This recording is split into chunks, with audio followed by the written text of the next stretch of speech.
వందే భారత గీతం 150 సంవత్సరాల సందర్భంగా పార్లమెంట్లో ఒక ప్రత్యేక సెషన్ అనేది నిర్వహించారు. దాదాపు 10 గంటలకు పైగా ఒక ప్రత్యేక చర్చ అనేది. ఈ ప్రత్యేక చర్చలో ప్రసంగం చేసినటువంటి, ఈ ప్రత్యేక చర్చలో పాల్గొని మాట్లాడిన వైఎస్ఆర్ కాంగ్రెస్ పార్టీ తిరుపతి ఎంపీ గురుమూర్తి గారి ప్రసంగాన్ని రాజకీయాలకు అతీతంగా కూడా అందరూ అప్రిషియేట్ చేసే విధంగా ఉంది. చాలా అద్భుతమైన ప్రసంగాన్ని డెలివర్ చేశారు ఆయన. చాలా క్లియర్ కట్గా, సూటిగా సుత్తి లేకుండా, వందే భారత గీతం అంటే ఇది ఒక పాఠం మాత్రమే కాదు, సామాన్యులను కూడా స్వతంత్ర సమరయోధులుగా మార్చిన శక్తి ఇది.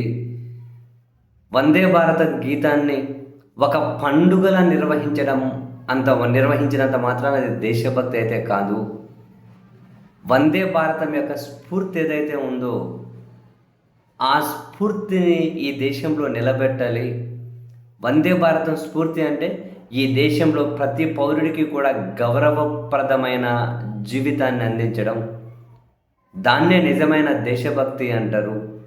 నిజమైన దేశభక్తి అంటే ఈ దేశంలో రైతులను కాపాడడం, విద్యార్థులకు మంచి భవిష్యత్తు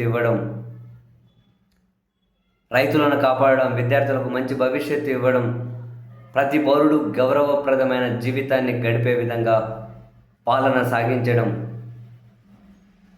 అని చెప్పి, అండ్ బడుగు బలహీన వర్గాలు, పేదల ఆత్మగౌరవాన్ని కూడా నిలబెట్టడం, దేశభక్తులు ఇవే కీలకం. వందే భారత స్ఫూర్తి నుంచి అన్యాయాన్ని ఎదిరించడం నేర్చుకోవాలి.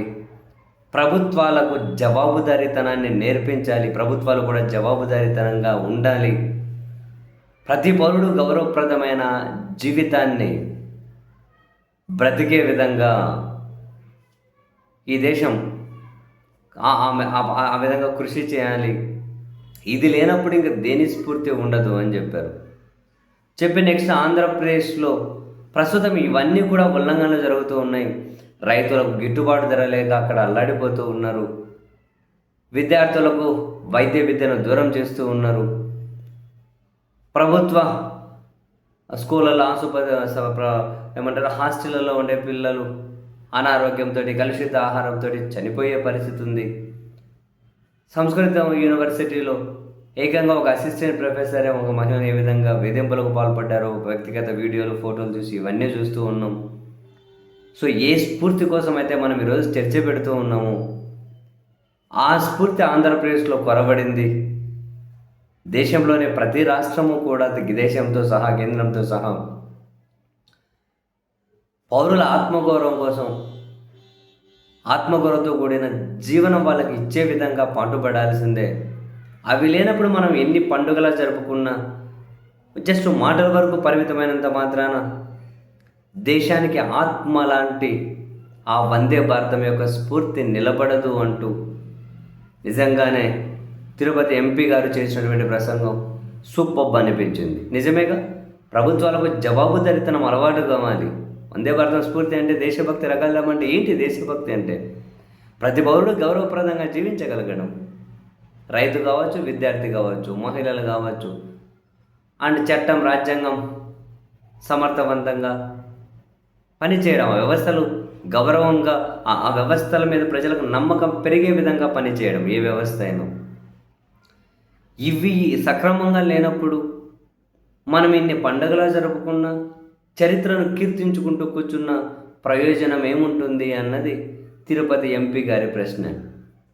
So 100% valid and 100% correct words కూడా తన ప్రసంగంలో ప్రతి పదం. కాదని ఎవరు చెప్పగలుగుతారు?